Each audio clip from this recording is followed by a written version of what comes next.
They say, no, you can't fault it. You can't say that. It's a Ferrari. I did a picture of my favorite Lamborghini at the time for a moment. Although my number one favorite of all time is obviously the Gallardo 5.0 liter V10, first model in yellow. That was my childhood dream car for some reason. I don't know why it wasn't a Diablo. Really, I don't know why it wasn't a Diablo, but one day I got small yellow Lamborghini Gallardo, first gen, and I loved it. But this one is an Aventador SV, and I put the driver's seat in the middle of the car. But then, it tore. Nani? Welcome, piston heads. There's a problem going on in the automotive community. In fact, it's not going on. It didn't just start the other day. It's been like this for centuries. I'm sure you've seen that thing of when you're small, you have all the time in the world but no money. Then when you're big, you have all the money in the world, but then you have no time. Turns out that's also the truth with energy. When you become an old man, you finally get successful and rich, then you can't tolerate stiff suspension. Ferrari and McLaren, Porsche, all of them, they started out as proper race cars. That's how they're supposed to be also now, right? Well, when you're a car company, when you're making cars, you also gotta listen to your customers. You gotta see what they want. Otherwise, you ain't getting no sales. And by the time you can actually afford a Ferrari, you're an old man. It's gonna take years for you to get that rich, unless you found some sort of loophole. But here's the thing, most of Ferrari's customers are old people. And the sad thing with this generation is that all these children, that even the ones that are getting rich now, that can't afford a Ferrari, they don't like Ferrari. They don't even know what a Ferrari is. I bet if you ask them, do you know Michael Schumacher? They'd be like, huh? So most of the market for supercars are old people. So what do you do as a car company to let the old people buy your cars because they can afford them, but with them still wanting to actually get the car and not just be like, oh no, you see, I really like Ferrari, but it's undrivable. Because of this, there has to be a balance of performance and the C word. It's a swear word over here on this channel, but I think I've got to say it. Comfort!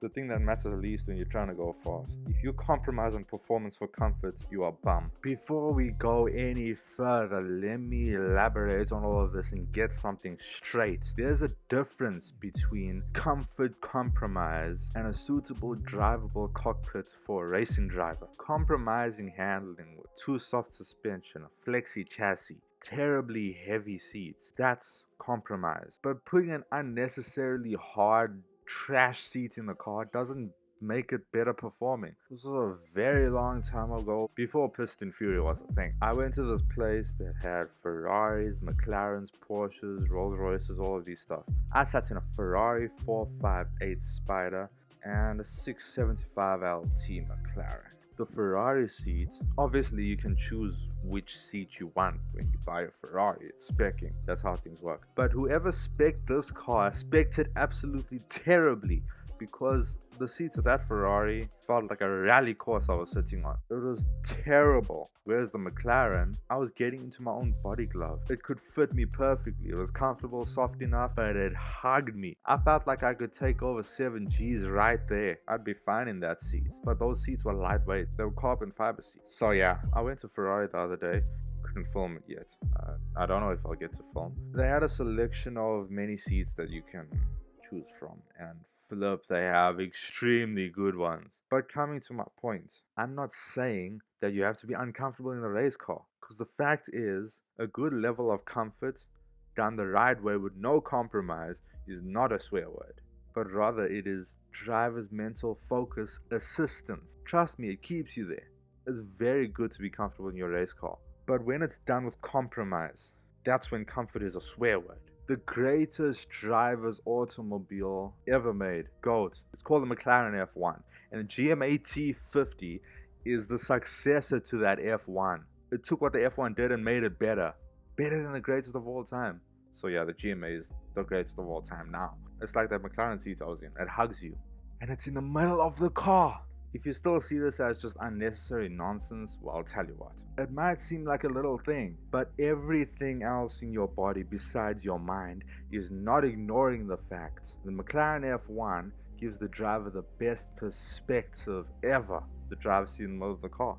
That's where the thought of the driver is considered, but with no compromise. It even has better weight distribution. It's not just for people like me who have OCD. Because I mean, yes, the driver weighs very little. It's pointless thinking of the driver's weight. But is it? So the fact is, when you're sitting in a car, obviously you're the only one in the car. If you add another person, it's going to add weight while you're racing.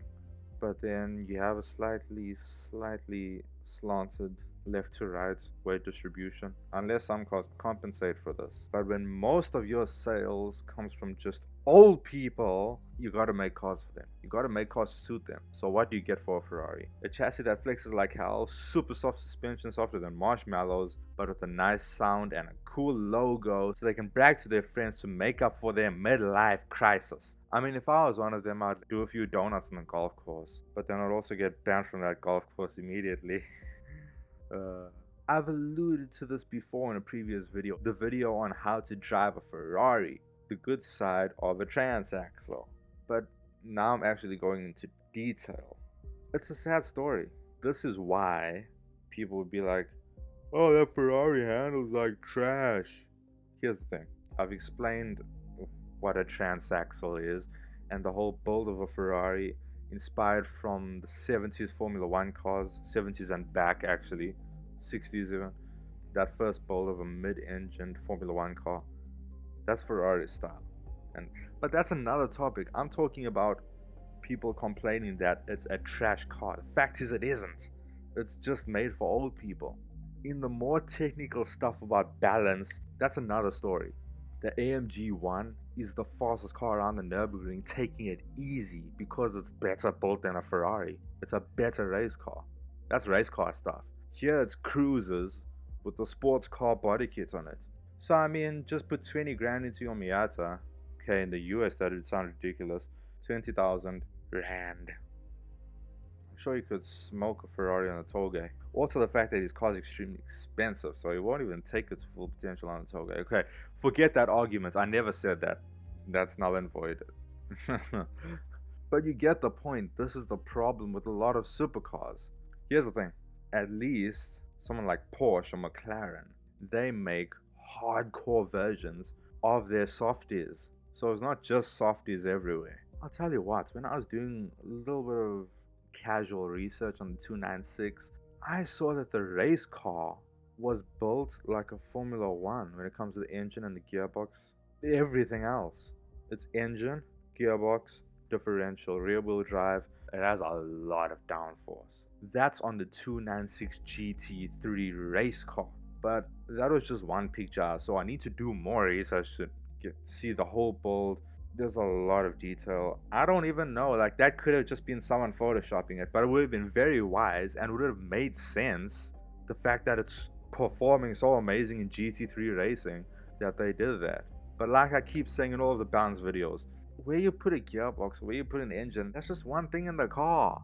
I mean, if Mazda, making the RX-7 those days, remember, if they just had the mindset of, I think we can thrash Ferraris with this car, let's actually put a little more money into it. Let's put the same amount of money into making the RX-7 as Ferrari are putting into their mid-engine car. The RX-7 would have been, I think it could have dominated. The RX-7 could have been way better. Same with the S2000. But those are much more like just hardcore street cars, road races. But when I say hardcore, they're also cheap. That doesn't mean they're badly made, but not too much money was put into them. Oh, come on. You really think a car that's made for young people that are obsessed with cars is going to be as expensive as a Ferrari? Then how are you going to make sales? You think we're going to afford that? We're broke. You have to make a Miata. Obviously, the RX-7 and the S2000, they're not as cheap as the Miata. I mean, the S2000 is quite old, and it's not a vintage yet. It's at the low price point now. Yet the cheapest S2000 that I've seen on the Auto Trader, it's like 400,000 Rand. You're not getting them cheap. The most expensive Mazda Miata ND Gen you can get this generation, that thing's 399,000 Rand. RX-7, oh, don't even look at it. I doubt any of us have the pocket for that. Then you get Skylines. You can buy a few Porsche Caymans for the price of a Skyline. Like, I'm talking a few. Probably 5. When these automakers make cars, there's always a purpose to them making it. For example, the Nissan GTR. The memo was make a car that would dominate racing when it's obviously like made to be racing and not just the road legal one. But make a super fast car that has 4 seats, that can seat the whole family, has a huge boot, you can put all your groceries in, but it's gonna dominate, it's gonna kill Ferraris. And that's what they did. R32 Godzilla, R33 racing with the McLaren F1, and the golden R34, R35 and Super GT. It was an amazing car. Where something like the Lexus LFA, Lexus was just like, yo, engineers, Yamaha, take all the money, make the best car, make whatever you want. Okay, it was much more than that actually. I'm going to do a video on the Lexus LFA in the future, but you get my point. Cars are made for different purposes. Ferraris and McLarens and Porsches, all these cars are made for old people, primarily. GT3 RS and GT2 RS, those hardcore ones, those are the special ones for people who still have the energy. And then you get someone like Keiichi Tsuchiya. Oh, there's a reason he's my favorite. Yeah, I know I said Senna's my favorite. When I said Senna's my favorite, I said he's my favorite Formula 1 driver. Keiichi Tsuchiya is probably my favorite racer, period. That guy's an old man, yet he's still killing it on the tollgate like he was in his youth. Here's one thing. DK Keiichi Tsuchiya once said, Nah, I'm not as I was. I'm not as good as I was. I'm not as sharp as I was. That's why Nobuteru Taniguchi is doing a little more of the driving than me. He said something to that effect. Yet he actually hasn't changed. He says that, but he's as sharp as he was. I don't know why he said that even. He's A86, NSX-R, he's GT86, all of these cars he has, and the best motoring. Toge Saikyo Densetsu. Mountain Pass Showdown. That's what it means. So what you gonna do now is take your Miata, put a little bit of money into it, give a little attention to the suspension, get some nice new tires, sticky tires, I don't know, Trofeo R's or something. Get a massive rear wang, front splitters, but don't overspend. You don't even need to do all of this that I'm saying. And then I promise you, you're gonna thrash a Ferrari road car. Although with saying all of this, the fact is, there is a Ferrari team, a special team, for the racing obsessed breed of drivers. The true breed. The breed who wants to be Michael Schumacher. This Ferrari's team involving the XX organization or whatever that is. A whole lot of Ferrari XX cars. They are maniacs. Extremely overpowered, but they have more than enough downforce, sticky tires, slick tires. Most of the XX cars are not even road legal. The SF90 XX is the first road legal XX car.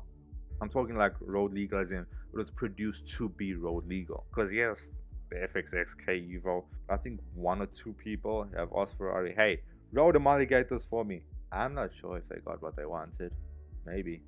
But my opinion, the SF90XX is too soft. Obviously, you can't blame Ferrari for that. You know how much it takes to make a car road legal. How much more an XX Ferrari. But they could have made it a little more racy. Then again, you want to protect your drivers because some of them think they are Takumi Fujiwara, but they're not. The other race cars, there's the challenge cars. 488 challenge, 458 challenge. They're on the project of making a 296 challenge car. If I'm not wrong, all of these cars, they are not road legal. And when you buy an XX Ferrari, they keep it in their place. And then you call Ferrari and be like, hey, I want to go to Mugello. Please bring my Ferrari XX. And then they bring it to you. So you don't actually own it.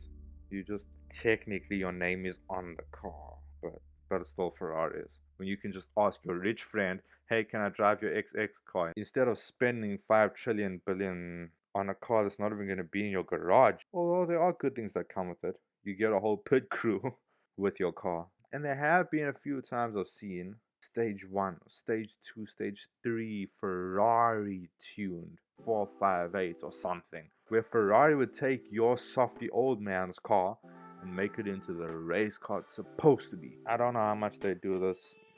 Maybe someone just will claim that it was Ferrari tuned. You can tune your own Ferrari. I mean, if you have the money to get a Ferrari, you can surely make it into a race car. If you know what you're doing. Don't ruin all of that now. You paid a lot for it. My opinion, the best cornering, best designed, expensive road race car, the 992 GT3 RS. Actually, the GT3 RS has been one of the greatest for long. Except when the NSX was around. Because when there was the NSX was the king. The GT2 RS is just... you got a war going on if you're going to buy a GT2 RS. Because you buy a GT2 RS, you clearly want to kill someone. Like, it's not just a race or, oh, let's go race. You've been mad at someone for a long time. Maybe they've been dissing your ride or something, but all the while he's been too scared to race you. And you don't want to beat him, you want to thrash him. That's when you get a GT2 RS. I mean, Porsche themselves, that's what they did. When they got mad that the Nissan GT-R R35 got the world record at the Nürburgring Nordschleife, that's when they made the GT2. And that's how they beat the R35. It was just GT3 RS, scale up to 11. Give it turbos, give it house power, and let it handle all of that power also. I've come to love Porsche. But still, my dream garage, the queen of my dream garage, is going to be my NSX. When I can afford one. GTRs are there, RX-7s are there, S2000s are there, and a 458. If I can just set something straight quick. These religious Ferrari people, you're like getting a little bit irritating, a little bit. Rather be like Porsche, make a GT2 RS, thrash the GTR, and GTR will come up another mall and thrash you, you have a dogfight. There's this thing about Ferrari people, if someone gives their opinion on a Ferrari's handling, you're like, there's too much body roll, or it's understeering or something. The answer is not, well, did you take it near the limit? Or don't even ask, do you know how to drive a Ferrari? But rather the answer to that opinion is, no, you can't say that, it's a Ferrari. Stop it. It almost sounds like there's an insecurity that they have to explain themselves and brag. I'm like, I thought you're the best. Why do you need to brag about that? You only brag if you know you're not the best. Just understand. Don't even understand me. It's not about me. Understand you. Every single thing has faults. An NSX is not the fastest car in the world. Just because it's amazingly built, the thing don't even have a carbon chassis. If you're gonna be like this, rather be like Zlatan Ibrahimovic. He's amazing. Make extremely hilarious jokes and things that are 100% fake and insane, but that are funny in the context of him being the greatest in the world. Like, for example, the AE86 is the best car. It'll lap a Koenigsegg because it's the white AE86 with Fujiwara Tofu Shop written on it. Things like that, it's hilarious and it's obviously fake. But when someone gets serious and emotional and insecure about their Ferrari, I'm like, shame, bro. I made a video on why the 458 Ferrari is one of the most gorgeous, jaw-droppingly beautiful cars ever made, and why the F8 Tributo is just plain ugly. If you're gonna say you can't say that because it's a Ferrari, come on, bro. I didn't do that out of subjective opinion. I used objective calculation. I used the math of beauty. No one is perfect, and that's fine. I hope you enjoyed my rant. I'm probably gonna call this series something like Jesse's Waffling. Check your piston heads.